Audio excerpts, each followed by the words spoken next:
Johnny Molloy, who is an outdoor hiking author of many, many books. And today we're going to be talking about several of them. So welcome, Johnny. Thanks for being here with me. Thank you, and I'm glad to share my love of nature with you and everybody else. Yeah, and thanks for welcoming in your home. We're here in Tennessee, in Johnson City. If you haven't been here, super beautiful town. We drove through here, and it just reminds me of one of those older towns that maybe the stagecoaches. I hear you. Well, the oldest town in Tennessee is only 5 miles away, Jonesboro. Awesome. So I didn't know that. Yeah. So hiking. Have you always been a hiker? No, actually, I grew up in Memphis, Tennessee, and I lived in the same house my whole life. Typical kind of growing up. Then I went to the University of Tennessee, and I met a guy at UT, and he took me backpacking one time, and I thought, this is the absolute coolest thing I've ever done. And since that day in 1982, I have been an avid backpacker, paddler, camper, bicyclist, outdoor lover in general. Okay, so I bet you've seen it all. Well, there's more places to go than you can do in a lifetime, even if you're an outdoor rider. Okay. So I have found. Okay. But I was very lucky because the Smoky Mountains National Park is only 35 miles from University of Tennessee in Knoxville. Awesome. And so I started going backpacking. It was real easy to do while I was going to UT. And I graduated from the University of Tennessee and became a backpacking bum, kind of like a ski bum. Right. So what year was that? That was 1987. Okay. So I bartended on Friday and Saturday night, and then I went backpacking during the week. That's so cool. and it was really great, and I just loved it. And there's over 100 campsites in the Smokies, 900 miles of trails. So there was a lot of terrain to cover right off the bat. Yeah. And unbeknownst to me, I was actually training for my future occupation. But my mother didn't think so. She wanted me to get a job. John, get a job. Yeah. But, so That's us parents. Yeah. You know who I'm talking to.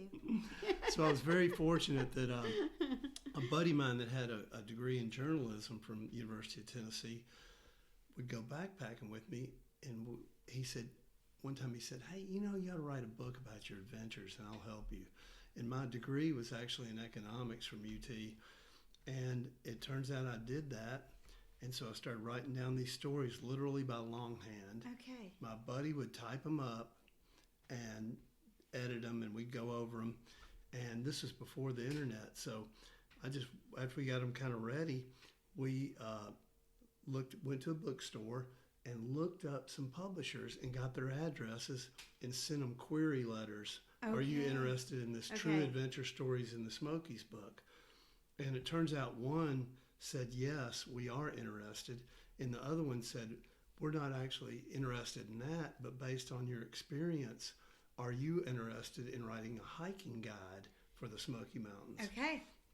So lo and behold, I was blessed to get 2 books with 1 query letter. Okay. So that's awesome. Yeah. Right out of the gate. Right out of the chute. Right, and then I told my family I was going to be an outdoor rider. And what'd they say? They laughed. So then I went and this was, over time was moving on. And so then I got me one of these newfangled laptop computers. I had a contract and I went to the bank and they loaned me $1,700 to get a laptop that at this point probably wouldn't do as much as a watch would. Right. But I got one of those. Well, don't you remember they were like, the not the laptop, but the desktops were so huge. They took up like half of a room. Yeah, I hear you. So I got that, and I became the bartender that wrote guidebooks, and then I turned in my first couple of books early and as they wanted it, and I became a reliable writer. Yeah, okay. And thus was rewarded with other books. More projects.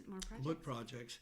And so I became the outdoor writer that had to bartend on the side. Okay. And then ultimately became a full-time outdoor writer. Hey, don't knock bartending. It got me through college. I hear you. Me too. So and waitressing. Yeah. I'm very great. And I turned this into a full-time occupation.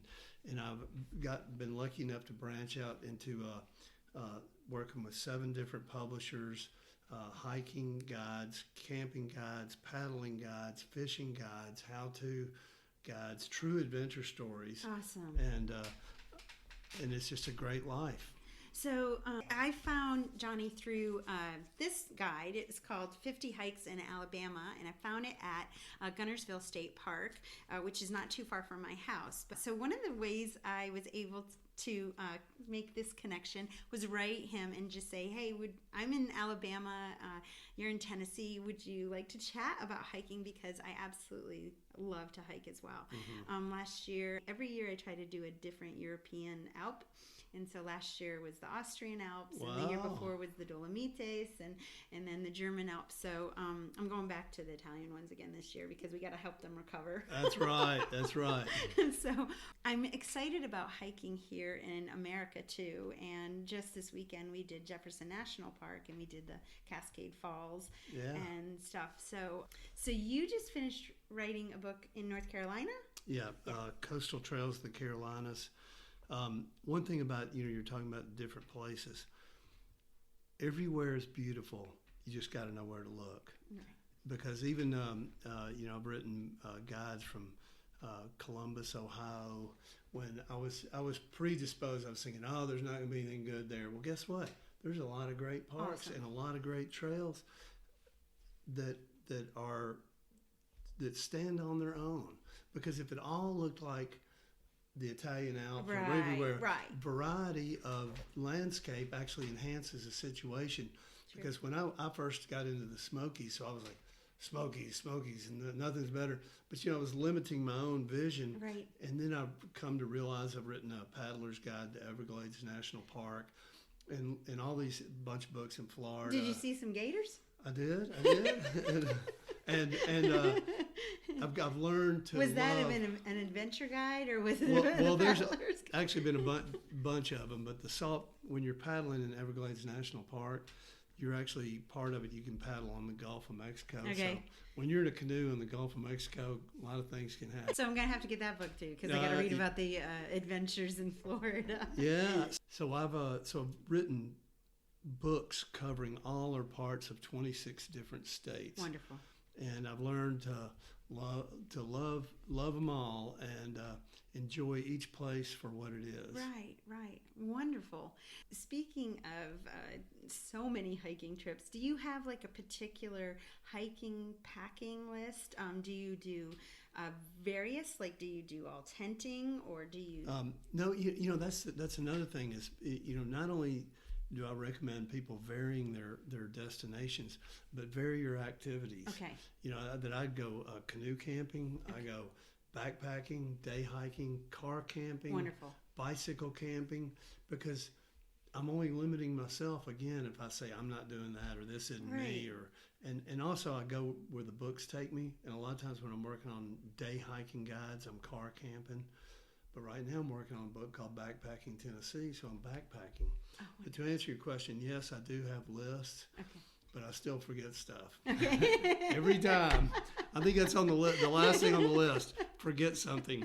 Well, I used to do private tours over in Europe when we were living there, and they were small group tours. I only took 6 to 8 people, and they were to off the beaten path destinations, and we stayed at bed and breakfasts and chateaus and things like that. But I was on these trips in Europe. My crew that I would go with would kind of kid me because I would always forget one thing, just one thing. Yeah. And sometimes when you're in Europe, you can't get that one thing that you're looking for.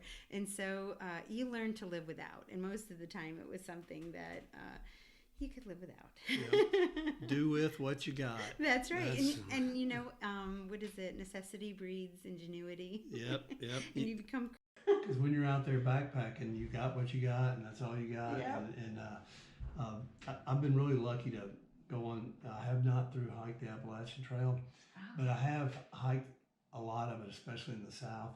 But I did through hike the Florida Trail, which goes from Miami basically almost to Jacksonville and over toward Pensacola. Did that through hike the Appalachian Trail, but I have through hiked the Florida Trail, and it extends basically from Miami area almost toward Jacksonville all the way to Pensacola, 1,100 miles, and wrote a true adventure story book about it. The funny thing was, nobody else had done a true adventure storybook, whereas Appalachian Trail through hikers, there's lots of right. But we're very grateful to have the Appalachian Trail because it acts as the spine of a great trail network that extends throughout the East. You know, the trails spur off it, and it's a good thing to have a master path that everybody knows about because it's kind of the diamond surrounded by other gems. Wonderful. And when that diamond shines brightly, it shines on those other gems. What a very well put description. Good. I love it. Good. There's the writer in me. That's right. Yeah, that's what they pay me to do. So, do you have hiking books about trails out west? No, you know that I've only got one book west of in the west. It was a tent camping. It is a tent camping guide to Colorado. Okay. But as I mentioned, that I've got guides that cover all or parts of 26 states. Right. But they're almost from Maine to Texas to Florida. Okay. But they're all in the east. Okay. So. And the future plans? Yeah, just hopefully keep writing. Yeah, but the thing is, if you establish a track record of accuracy and reliability, people will hire you again. Right. And to that end, by the way, when somebody, I take it very seriously when what somebody's doing this weekend is they got a Johnny Molloy book and they're betting their free time that Johnny Molloy knows what he's talking about. They're betting their money, and maybe the guide isn't too expensive or anything, but their free time is very precious. Yeah, valuable, absolutely. And I take it very seriously that there's going to be a lot of people using the Johnny Molloy guide to go hiking and paddling and camping all over the Southeast. Yeah. And to that end, I take my job seriously, and I'm a professional and work hard to be as accurate as possible. And I have the reader in mind. Well, you absolutely do. That was one of the things that I was telling you on the phone, what I loved about the book. It has so much information on it, but just by reading one of the trails, you not only get the GPS coordinates, but also an expectation of what you might find on the trail and the signage and where the trailhead begins and if the trail is a loop or if it's an in and out. And I really have enjoyed this. And for my local Alabama followers, he has a lot in North Alabama, so easy day trips for those people living in North Alabama, Huntsville, Scottsboro area. So definitely take a look at that. But we will have all the links down below, that link to your website and all of the books that you have. It's really exciting because, as I was telling you earlier, the hiking culture in Europe is massive. It is how they vacation, and it's how they, and I'm just starting to see like a really big insurgence in America, but I've only been home for 7 months too. So. Yeah, well, I think it is growing, and it's, you know, the outdoors is good for your mind, your body, and your spirit. It's a very good activity, just being outside. It's our natural state. The world, the outside moves at nature's pace, whereas we're increasingly screen-driven people, and that screen is too fast, and it causes people to speed up, and bad things happen. Right. And I'm very at peace, and part of the reason I believe that's the case is that I've averaged over 150 nights out camping for 30 straight years. Yeah, 150 nights a year. And I'm telling you, that's half a year. Yeah, that's almost, over 4,500 nights. But the thing is, you just get in tune with nature and enjoy it and be out there, and it's relaxing. Yeah, absolutely. I can't tell you how many hikers who've joined me on a day hike even and said, why am I not doing this more? I feel so at peace and so comfortable. And you might be a little sore the next day because you haven't done anything like it, but in a while. But the feelings that you get when you're out there would stay with you. And I have yet to go with somebody who, after we did it, said, man, I wish I didn't go hiking. I wish I hadn't gone that paddling trip. Why did I camp? Why? You know, and another thing is, like say if you want to, it's a great relationship builder, because let's say you and I want to be friends and we go see a movie. Well, we're just watching a screen together. Right. But yet, if we went on a hike together or camped out or did some experience like that, Right.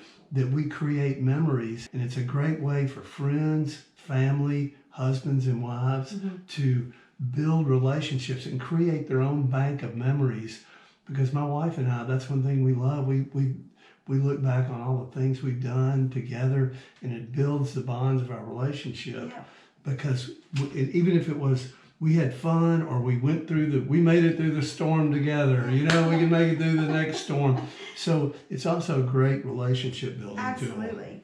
Yeah, I'm super thankful. My husband goes on the hikes with me too. Not always happy at the beginning, but always happy at the end. But even this weekend, when we were hiking in the Jefferson National Forest, we met a little boy. His name was Orestes, and it was his very first hike ever. Wow. And his big brother was taking him out for a hike, and he was the most comical little kid. He kept coming back and joining up, seeing if the little old ladies were going to be okay. And then after our entire hike, we met him in the parking lot, and he said, "Hey, do you want to you want to have some of my snack? We have lots of snacks here." Yeah. And he was just super personable, and we would have never met him or had those experiences if we go on the hike. to make new friends, build old friendships, build relationships. Yeah. And so that it's really the cost, and the literal cost of it too is not very much. Oh my goodness, no. Once you invest in a little gear, and by the way, anybody, if you're looking for gear, try secondhand gear first, borrow some gear from friends to figure out, advice. I like this or I don't, get advice from somebody who does. And then when you figure out what you like, then you can invest in your gear. And then once you have your gear investment, the camping and activity costs are very minimal. We paid $3 per car per day at the Jefferson National Park. Yeah. So if you feel like donating more, by all means do, because they're going to need some funding help.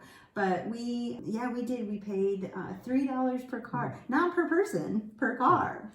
Well, recently I went to a movie theater, and it was the first time in a long time, and the contrast was incredible. First off, there's this giant, fast-moving screen, and then there were literally recliners in the theater with these giant drinks. I mean, everything that's not healthy for you. And I'm not a health nut, but I do know what gives you, what gives me peace of mind, mental, physical, and spiritual health.